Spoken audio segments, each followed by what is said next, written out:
5 minutes. Thank you.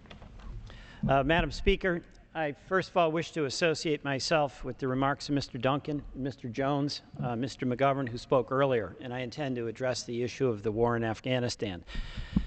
This war has got to end.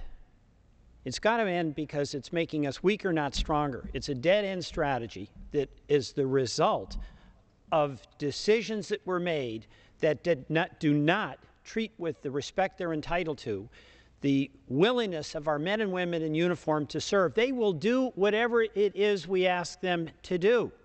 Our job is to give them a policy that's worthy of the sacrifice that they are always willing to make. This war in Afghanistan has been going on for 10 years.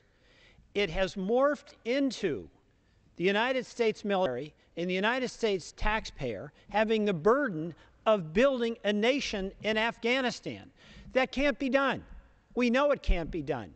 But there's an unwillingness to have a reckoning in this Congress and in this country to turn the direction of our national defense into fighting terrorism in a sensible way, not nation building in Afghanistan.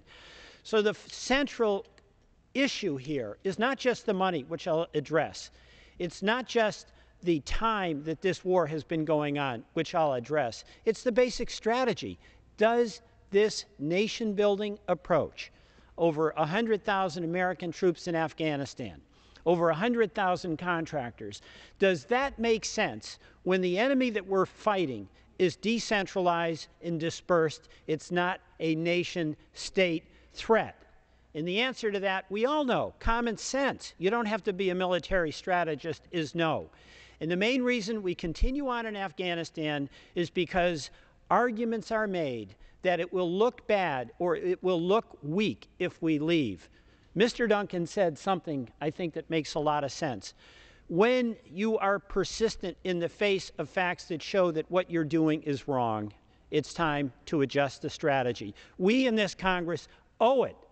We owe it to the men and women in uniform to give them that strategy that's worthy of their willingness to sacrifice. We went into Afghanistan for a legitimate reason. That reason does not exist today. We went in because that was the launching site where Osama bin Laden planned the 9/11 attacks. And we had a right in our national self-defense to take out the sanctuaries and to pursue Osama bin Laden. Those sanctuaries have been taken out. And now what we are engaged in is a continuation and a stumbling ahead towards a policy of this nation building where we have 100,000 troops, 40,000 international troops, 110,000 contractors, where we're throwing money at problems as though these contractors can get something done, and the corruption associated with a lot of that contracting is rampant. There's 286,000 Afghan national security forces who are poorly trained and leave at a moment's notice. This has come at an enormous expense to this country, $10 billion a month, $2.3 billion a week, $328 million per day, $13.7 million an hour. And what is happening? Is that where the threat to the country is coming from?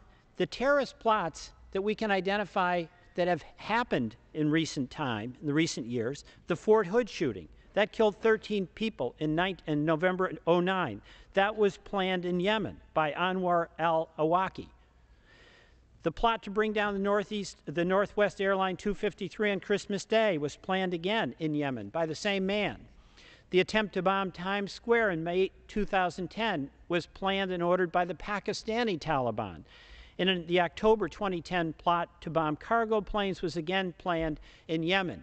So the threat is real.